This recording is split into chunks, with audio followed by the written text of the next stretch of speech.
ईरानी डेरे से जुड़ा एक बड़ा अपडेट सामने आया है। फर्जी जमानत पर ईरानी डेरा गैंग के 14 आरोपियों को रिहा कर दिया गया। जिनकी मौत हो चुकी है उन्हें जमानतदार बनाया गया। मृतकों की जगह दूसरों को खड़ा कर दिया गया और कड़ी मशक्कत के बाद पुलिस ने इन आरोपियों को पकड़ा था। इन बदमाशों की गिरफ्तारी हुई थी, लेकिन मात्र 48 घंटे के अंदर अंदर फर्जी जमानत पर इन्हें रिहा कर दिया गया है।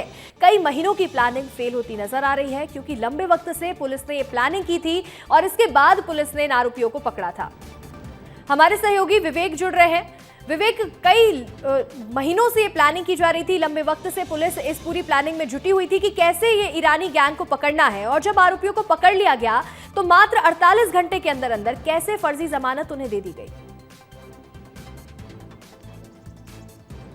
बिल्कुल, ईरानी डेरा की यदि बात करें तो ईरानी डेरा में जो बदमाश जो वहाँ पर मौजूद थे, जो कई सालों से वहाँ पर रह रहे थे, उनको पकड़ने के लिए पुलिस द्वारा एक प्लान बनाया गया था। कई महीने की मेहनत थी और करीब 400 पुलिसकर्मी जब ईरानी डेरा देर रात पहुँचे तो करीब 16 जो बदमाश हैं, जो चोरी करते हैं, जो डकैती करते हैं, जो ज़मीन पर कब्जा करते हैं, ऐसे बदमाशों को पकड़ा गया था। मगर 48 घंटे बाद ही ऐसे बदमाशों की कहीं ना कहीं रिहा हो चुके हैं, क्योंकि जिस प्रकार से जमानत की बात करें तो जमानत उनके द्वारा यानी तमाम लोगों के द्वारा ली गई है। मगर जमानत की यदि बात करें तो 2 ऐसे लोग हैं जो जिनकी पहली ही मृत्यु हो चुकी है, मगर उनको कहीं ना कहीं उनके नाम पर जो जमानत है वही ली गई है। यानी कह सकते हैं कि एक बड़ा फर्जीवाड़ा सामने आया है। हालांकि पुलिस के द्वारा बड़ी मशक्कत की गई थी इन बदमाशों को पकड़ने के लिए, मगर 48 घंटे बाद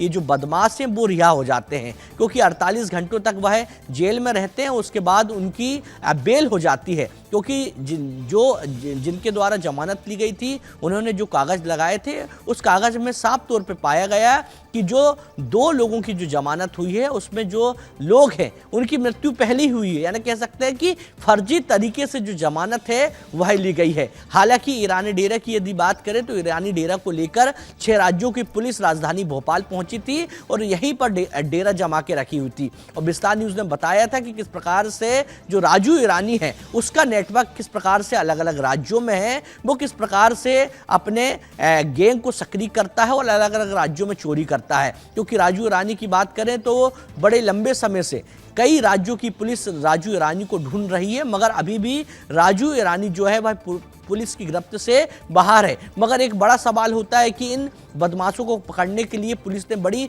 मशक्कत की थी। बिल्कुल विवेक, देखिए पुलिस ने इतनी लंबे वक्त तक प्लानिंग की, इतनी यहाँ पर कोशिशें की गई, लेकिन इसके बावजूद भी अभी आरोपी रिहा हो चुके हैं। अब आगे पुलिस क्या एक्शन लेती है ये देखना होगा। फिलहाल आपका जुड़ने के लिए शुक्रिया।